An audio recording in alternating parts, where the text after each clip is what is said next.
పులివెందుల జెడ్పీటీసీలో జరిగిన అక్రమాల చుట్టూ సుదీర్ఘంగా మీడియా సమావేశం నిర్వహించి ఏ విధంగా ప్రజాస్వామ్యం హత్యకు గురి కాబడింది, ఏ విధంగా దొంగ ఓట్లు అనేది వేశారు, ఏ విధంగా పూర్తిగా పోలీసులు ఎలక్షన్ కమిషన్ పాలకపక్ష పార్టీ కుమ్మక్కైపోయి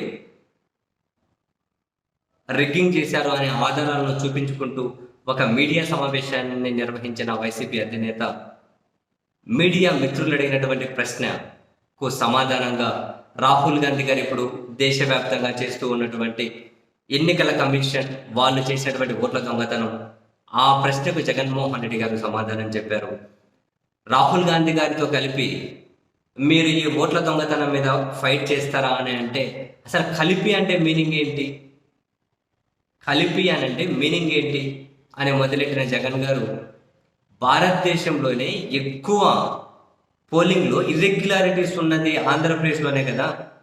పోలింగ్ ముగిసిన తర్వాత ఓట్లు లెక్క పెట్టేసరికి 12.5%, 12.54 ఎగ్జాక్ట్ ఫిగర్, 12.54 డిఫరెన్స్ ఉంది కదా. ఆంధ్రప్రదేశ్లోనే హైయెస్ట్ కదా. మరి రాహుల్ గాంధీ గారు దీని మీద ఎందుకు మాట్లాడరు అని చెప్పి ప్రశ్నించినటువంటి జగన్మోహన్ రెడ్డి గారు, రాహుల్ గాంధీ మాట్లాడరు, ఇక్కడ ఆడేవాడు మాణిక్యం ఠాగూర్ అని చెప్పి, సేమ్ జగన్ గారి భాష మాణిక్యం ఠాగూర్ అని ఉంటారు. చంద్రబాబు నాయుడు గారిని ఒక మాట ప్రశ్నించరు. ఎన్ని అక్రమాలు జరుగుతున్నా, ఎన్ని మోసాలు జరుగుతున్నా, ఎంత అవినీతి జరుగుతున్నా కనుక ఏమీ ప్రశ్నించరు. వాడు వచ్చి మళ్ళీ నన్నంటూ ఉంటాడు.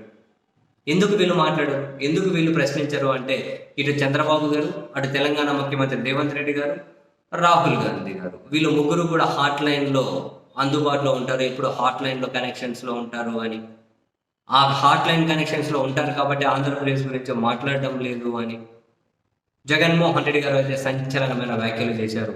ఆంధ్రప్రదేశ్లో పోలింగ్ ఇర్రెగ్యులారిటీస్ మీద రాహుల్ గాంధీ గారు మాట్లాడకపోవడానికి కారణం చంద్రబాబు గారు, రాహుల్ గాంధీ గారు మధ్యలో రేవంత్ రెడ్డి గారు హాట్ లైన్లో ఉండడమే, అదే ప్రధానమైన కారణం అని చెప్పి జగన్ గారు చేసిన వ్యాఖ్యలు ఒక ఆంధ్రప్రదేశ్లోనే కాదు, పక్కన తెలంగాణలోనే కాదు, ఏకంగా జాతీయ వ్యాప్తంగా కూడా తీవ్ర చర్చకైతే కారణమయ్యే సంకేతాలు స్పష్టంగానే కనిపిస్తూ ఉన్నాయి.